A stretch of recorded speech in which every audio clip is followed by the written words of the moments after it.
Howdy, y'all. How's everybody doing today? We had some fun things to talk about, considering the morning I've had and that the gaming world has had. And I guess I should just say right off the bat that Pokemon fans are a different breed. Welcome to Brad's Bad Show About Games. My name is Brad, and I am not a Pokemon master, at least not yet. Although that can change. But before we get into that, we got some Fortnite to talk about. The latest hunter joining the Fortnite world to prevent people from leaving the loop is Ripley from the Alien franchise. But when Jonesy recruited Ripley, one of the xenomorphs came along with him. And so now you have Ripley and a xenomorph on the island. So yeah, that's certainly something. Gotta be honest, I really don't know much about Alien. So I'm probably not gonna get this set. I mean, it looks cool. Like I don't know. The Ripley skin doesn't really impress me much. I don't know. I feel like this one would be more of like a you need to know the character. Uh I just I don't know. Something about her seems a little too plain to me.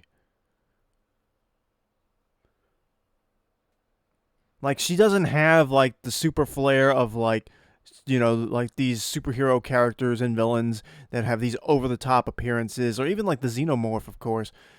She's kind of just a human. And her outfit doesn't really stand out that much to me. I don't know. But personally, probably skipping this one. I don't know much about Alien other than than Akira Toriyama ripped off the xenomorph design for Frieza's third form. It's kind of obvious at this point, but it's cool. The emotes are really cool. If the xenomorph has the built-in emote where he looks around a little bit, does his roar, and then the second tiny head comes out of his mouth.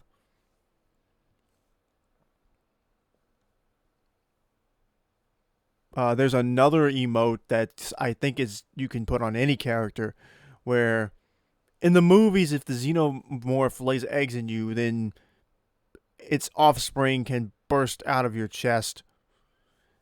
Well, you have that as an emote in the game, only instead of a xenomorph, it's a Fortnite llama.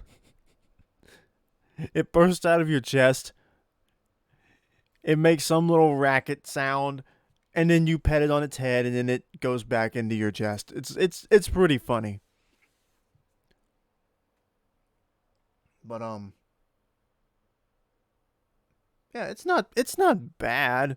I just don't know anything about this. The only other thing I know about like Alien is that there used to be a ride at Disney World in Orlando called the Great Movie Ride, and it was basically like a fake tour where you go through various scenes of different movies from everything from Wizard of Oz to Mary Poppins, and the story is that you're actually being teleported into these worlds.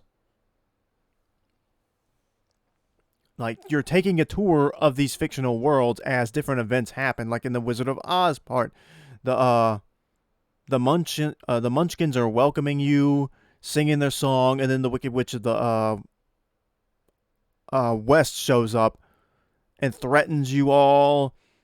There's a tour guide, a live tour guide who interacts with the animatronics, and it's really cool. They don't have it anymore. They took it out, and I guess I get why.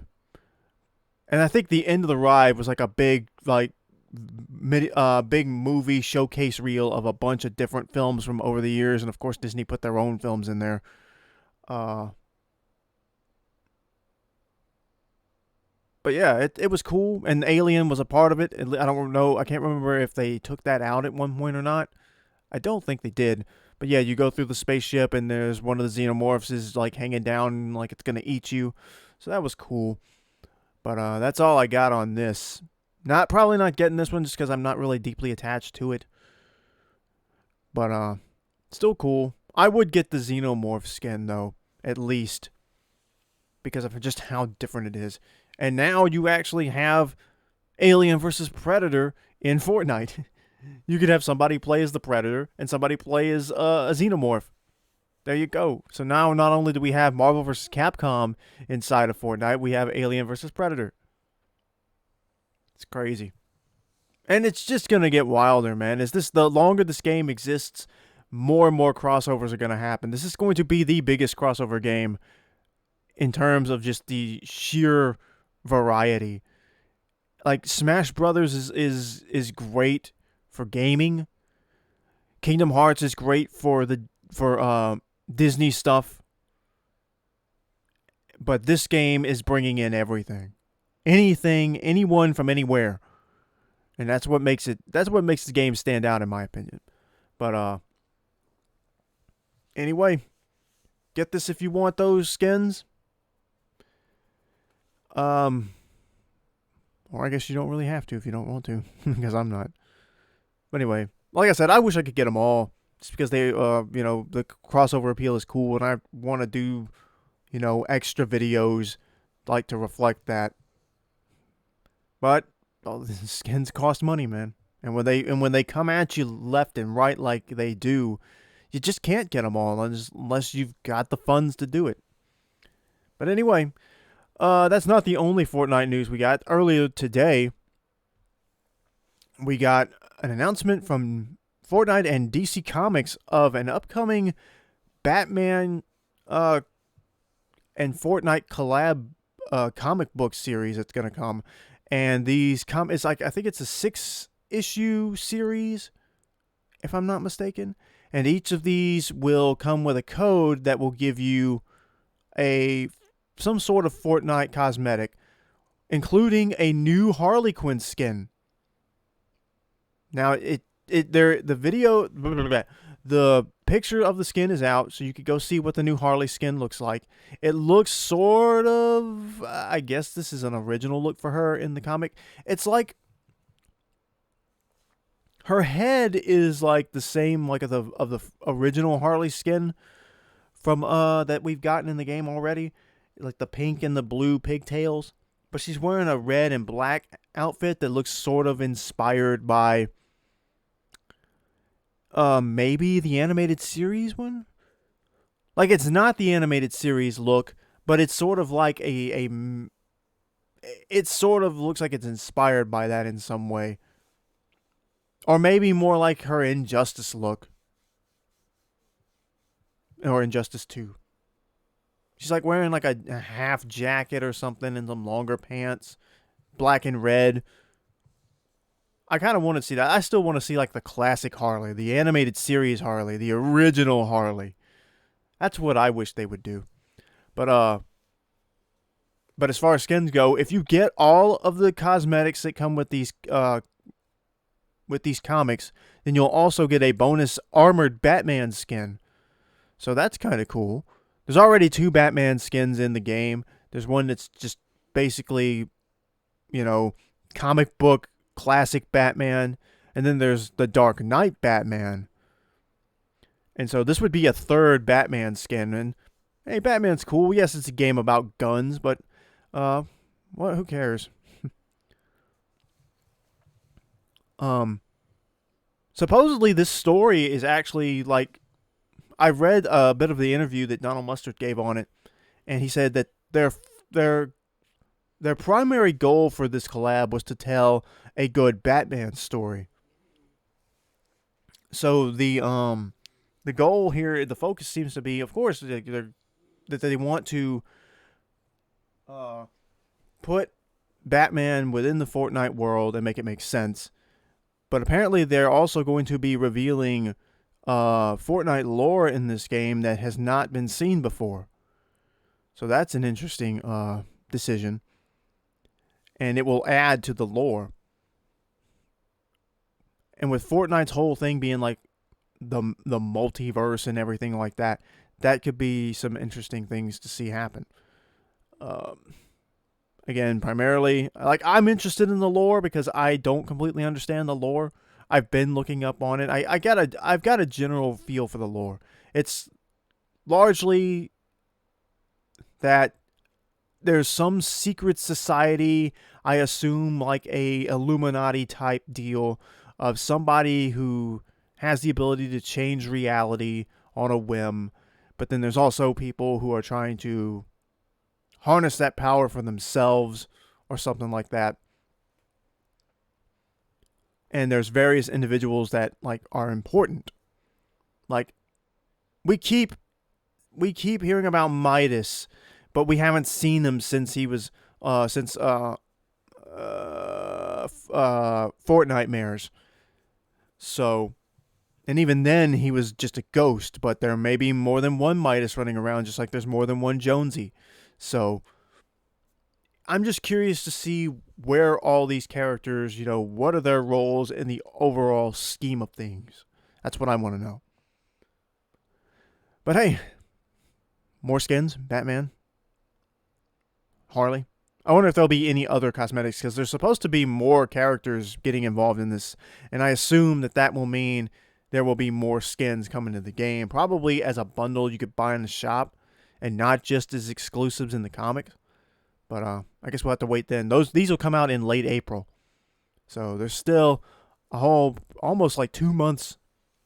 I'm recording this on the 26th of February, so there's a little while. We'll be into the new season by then, so I'll be curious to see how that plays into the things too. I mean, we had a Marvel season in the last season. This season seems to be everything. We've had 3 Marvel characters added this season, and 2 DC characters added this season. So, who knows? We may have a full DC season next season. I wouldn't bet on it, but I mean, it's possible. Anything is possible at this point. Like, it wouldn't surprise me if we start seeing some anime characters, like legit anime characters, not just original characters that Epic made up. But it wouldn't surprise me if we start seeing a few anime characters make their way into the game. So that'll be interesting.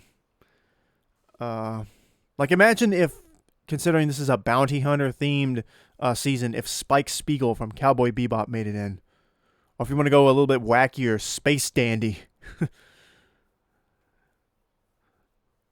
Oh, what I would not do. Man, I would love a Space Dandy skin. Oh, please. If anybody hears me say this that works at Epic, put Space Dandy in Fortnite. Please. Please. Please. But anyway. Let's get on now to, let's get out of Fortnite. Let's get into the real main event. And that was today's big Pokemon event. Pokemon Direct, Pokemon Presents, whatever you want to call it. Now, supposedly the whole thing was that this was going to, I expected it to be long, and it was going to cover like a lot of different things involving Pokemon and not just games. But today it was a very short thing, and it was strictly about games. And the first thing they showed off was some new footage from new Pokemon Snap. And it seems like it is more or less just the exact same thing that we got in the last game, where you jump in your little vehicle and you just you let the vehicle go where it's going to go, and you take pictures of Pokemon.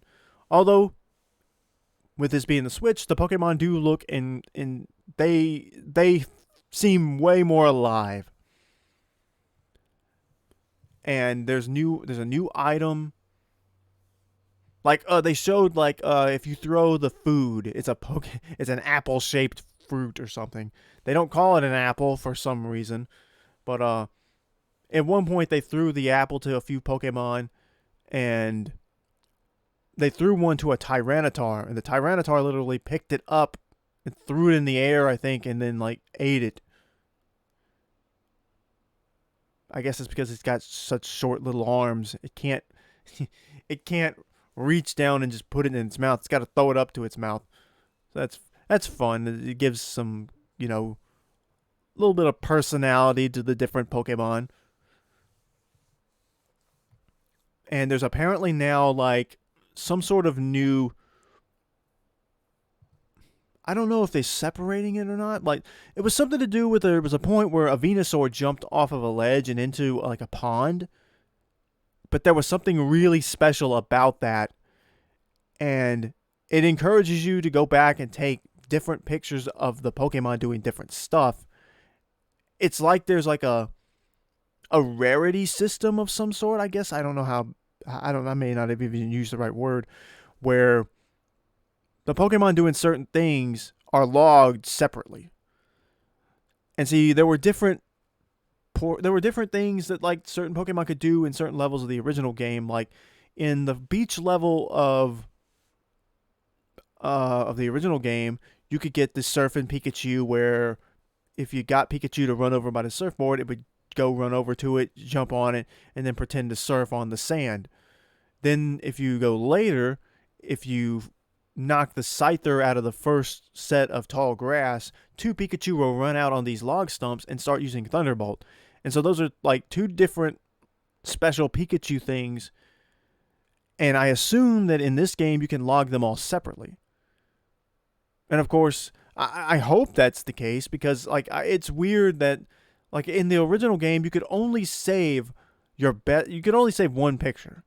Now, you didn't have to save your best if you wanted to. You could throw out the better rated picture and keep the lower rated one if you really wanted to. But at least it looks like in this game that limitation has been done away with. But hopefully you can. Hopefully there's some sort of grading system for the different like special events that the Pokemon do, or special activities that they do. Because it would kind of suck like if you really wanted to keep your Surfing Pikachu picture, but the Thunderbolt Pikachu was worth way, way more. So you got to throw out the Surfing Pikachu, and hopefully they can fix that. But there's some new item that makes the Pokemon glow. I don't know if it has any like other like effect. Like they threw it at Score Bunny. Score Bunny was like doing some kicks in the air and fire was coming out of its feet. But when they hit it with this light ball item thing, Score Bunny started glowing blue and its flames turned blue. So I'm curious to see like what would be the limitations on that sort of feature. Like, can you only do this like 5 times, like per level, or only once maybe? You got to use it when you think it'll benefit you the most, because that seems like it would be like a sort of like bonus thing. Like you'll get bonus points if you take a Pokemon doing that, but if you can just spam it through the whole level, then that's not going to make it worth it. It's going to take away from it, in my opinion. But I didn't see anything about like how time operates in the game. Like, can you go to different levels at different times? I mean, from the looks of it, and since the game is coming out soon, I'd assume that probably not. I'd assume, or maybe they're random. But it does look like there's going to be like there's a lot of Pokemon in the game. I hope that like different paths are random. You may not always see the same Pokemon if you go to this same level over and over again. It'll be curious to see how this game works. Other than that, it looks great. It looks like a good fun time. I mean, it is basically just a new Pokemon Snap. It's been way too long since the last one. Think about it. It's been a long time, but since the 64, it's been a long time. But I'm excited to play this game. A nice, relaxing sort of game. Not a lot of action. Just a calm game where you just go watch these Pokemon that you're normally used to, like watching them beat the crap out of each other. And speaking of that, everybody got what they expected and what has been rumored to be coming for about a month now. Remakes of Generation 4.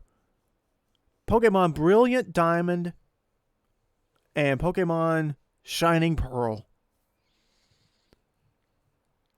They're real. Now, they've been rumored for a while. I think like early this month or maybe late last month.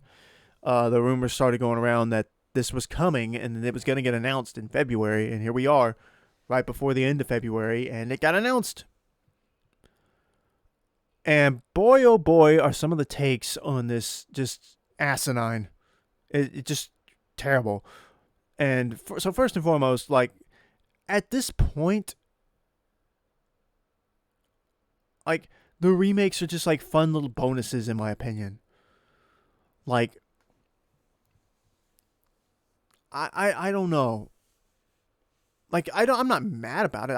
I love to play these games, but it seems like they're trying to go a different direction with remakes now.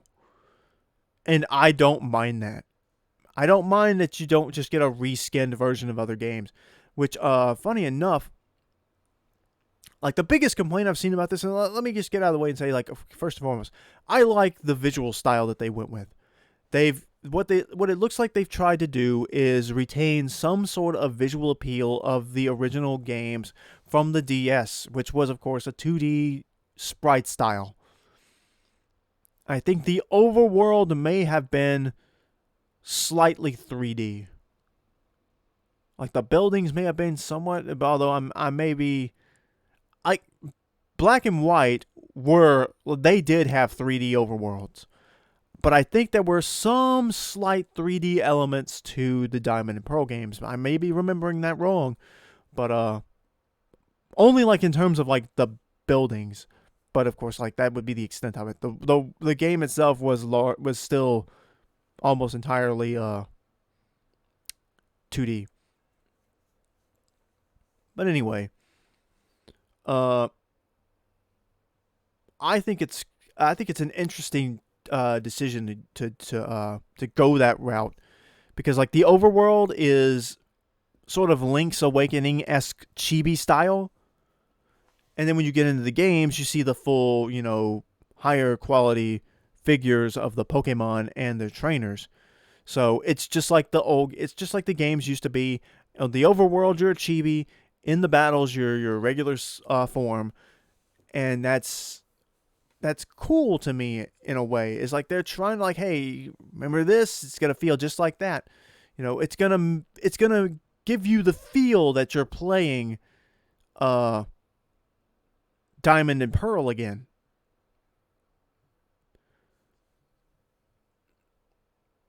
Because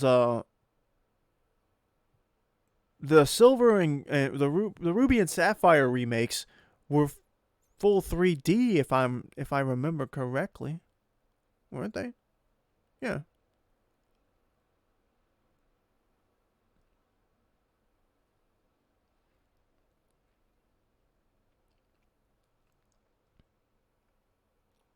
Well, no, they weren't full 3D. I'm thinking about they were Gen 6, not Gen 7. It's taking me a little bit to remember how Gen 6 actually was. But, I mean, I think it's just a fun little thing. I'm seeing people say it's lazy. Like, no, it's not lazy. Some of you people need to learn what the definition of lazy is. But, I think it's interesting that they chose to basically remake the game and try to keep it as faithful as possible.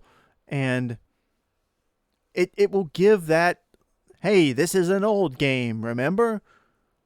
And it will give it its own distinct feel, as opposed to just borrowing assets from Sword and Shield, which I think is funny, because for a year I saw people complaining about how terrible Sword and Shield looked, and now that they're getting this, and it's actually like the art style is supposed to harken back to the original DS console, people say like, "Oh, this sucks. It looks like a mobile game. Why doesn't it look like Sword and Shield?"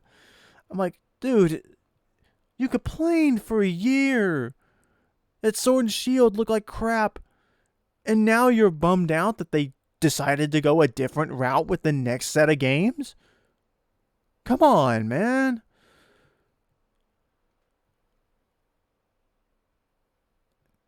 It's just some people you can never satisfy. But I am curious, aside of stuff like that, and which, by the way, I saw some people pointing out to some of these people who were whining, is Pokemon always, like they were saying, like it looks like a mobile game. Pokemon always has been a mobile game. Always. It has always been a mobile game. And yes, the Game Boys, the DSs are mobile consoles. They're handheld consoles, but their purpose is to be mobile. That's why they're there. It's also why they hesitated for so long to make Pokemon a actual home console, a true home console series. They wanted Pokemon to stay handheld, and they were only the reason why they were fine with porting it up to or bringing it up to the Switch was because the Switch is mobile as well. Like, that's one of the biggest appeals of having a Nintendo Switch, is being able to take it with you. So I don't know what these people are like complaining about. Pokemon this looks like a mobile game. You know what else is a mobile game? Fortnite. There's a lot of high quality mobile games or whatever. Like, it just doesn't even mean anything. It's an art style. It's a creative decision that they chose to try to replicate, or not replicate, but they wanted to invoke the spirit of the DS sprite games by making them super deformed chibis in the overworld, just like the old sprites were. It's to give you more of a sense that you're playing an actual, like, this is supposed to be similar to what you remember playing back in the day.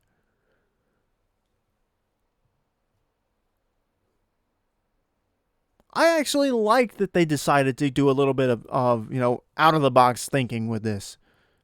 I think that's interesting. And considering that how often people complain about how the Pokemon games lack any variety, like, at least in this case you're getting visual variety. The games will look different, and I'm sure there'll be some sort of connectability. You'll probably be able to send your Pokemon from the new Diamond and Pearl over to Sword and Shield, and probably vice versa. Through Pokemon Home, because that's supposed to be the big hub now for all the Pokemon games. So I'm sure they'll work that out somehow. But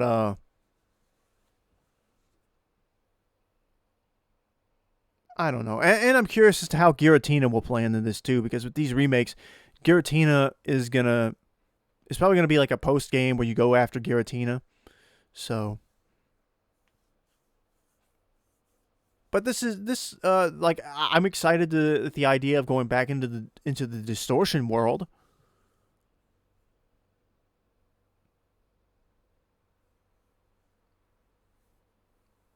But now that I think about it, that's going to be really weird, because like in the original games, Team Galactic was trying to capture Dialga and Palkia.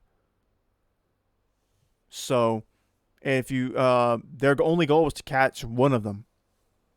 In Pokemon Platinum, their goal is to bring them both out.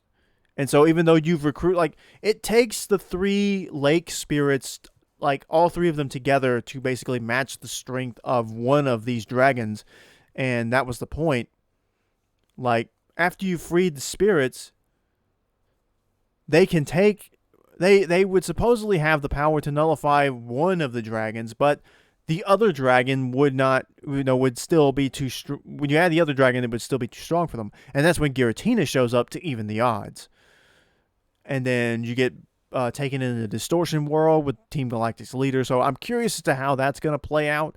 They'll have to change it somehow in order to make that work, if they're going to keep the core story like, oh, we're going after Dialga, we're going after Palkia. Well, then how does Giratina work into that? Because that's a big, big change. So I guess we'll find out. But there was one more big piece of news, and this one took everybody by surprise.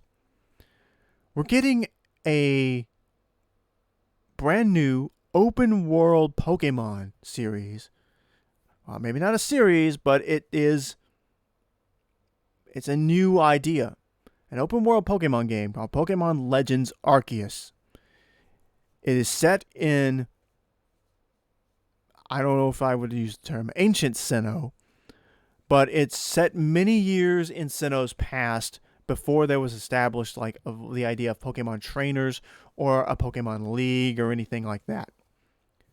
It's a very like you're basically going to be exploring Sinnoh as it's being settled as a region. That's the idea I'm getting.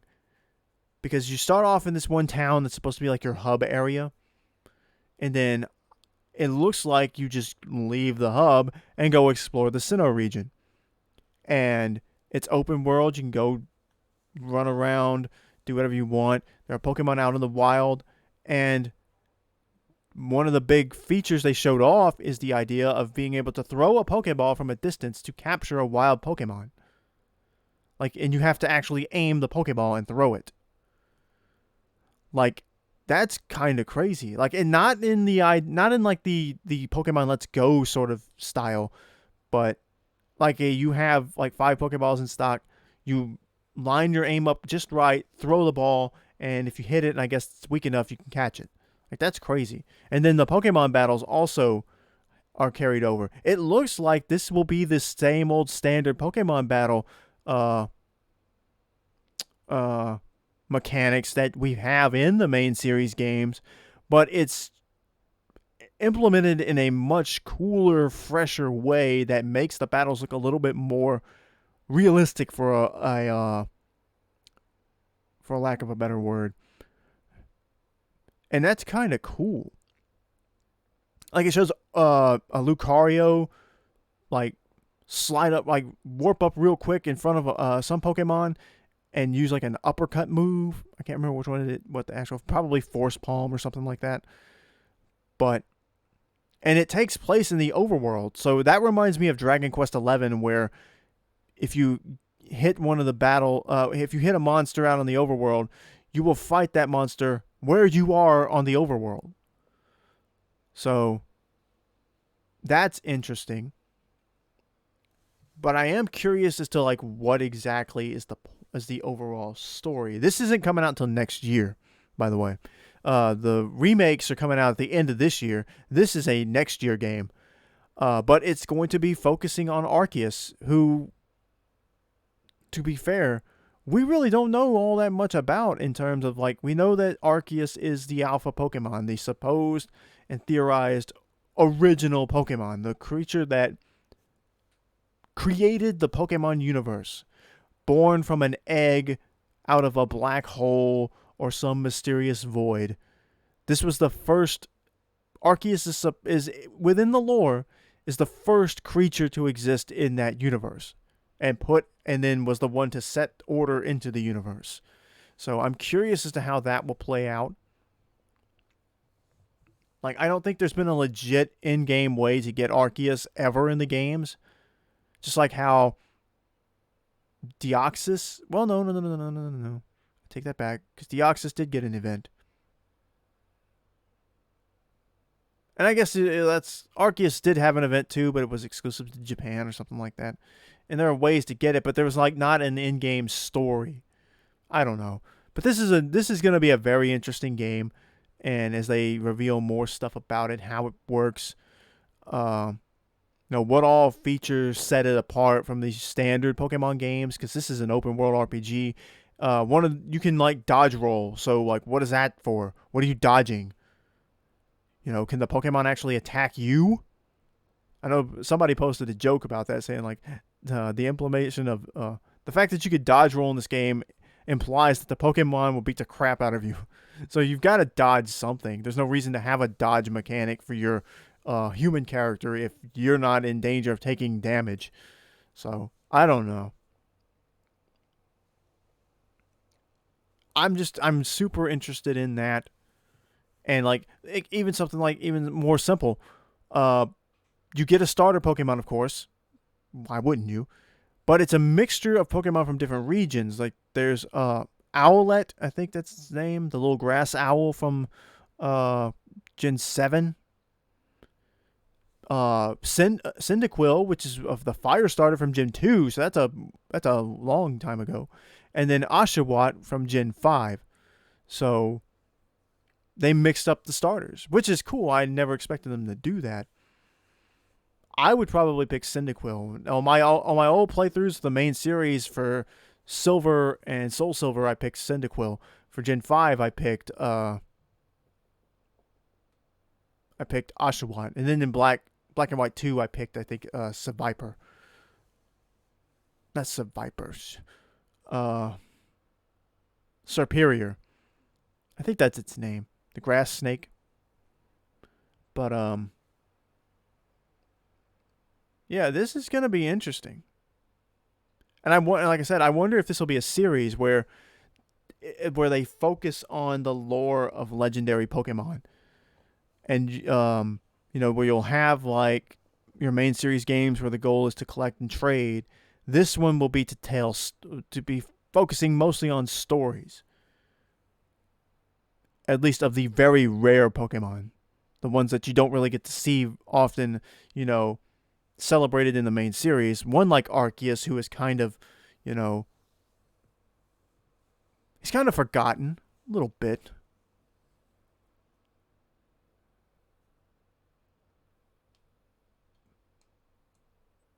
At least because he doesn't. There's like a lot. There's Heart Gold and Soul Silver did give him an event where he could actually create one of the dragon trios from the Sinnoh region.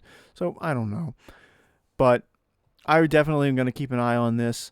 As I'm sitting here looking at this logo, the Arceus font seems like it's like the Street Fighter font for like the verses.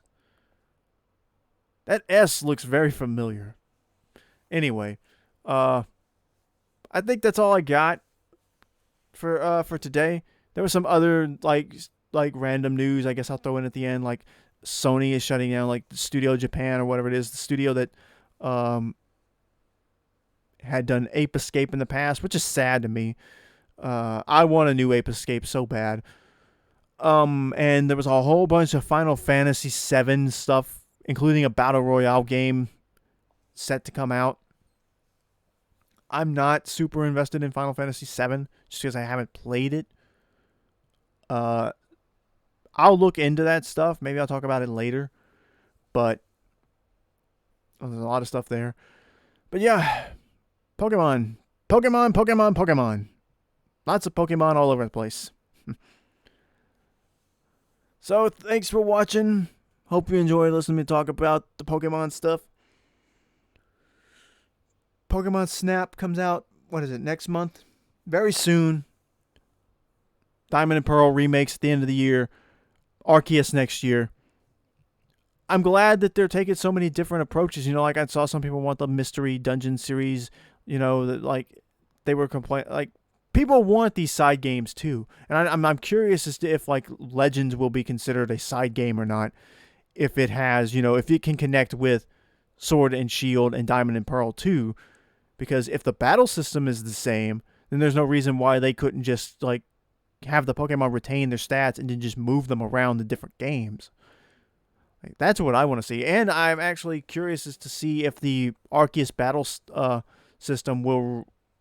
Like, they can't use their accurate sizes, but maybe in Legends they can. That would make it even more unique. So, I guess we'll find out in a year. Strange we didn't get any like news about like that Pokemon Sleep thing that they were talking about, or Pokemon Unite. Like I was really looking forward to the some Pokemon Unite news. I know people were worried about that with like the Tencent involvement and everything, but hey, more games, and they all look pretty fun in their own way, in my opinion. So that's all the Pokemon stuff we got today. Thanks for watching. Like and subscribe, and we will see you next time. Later.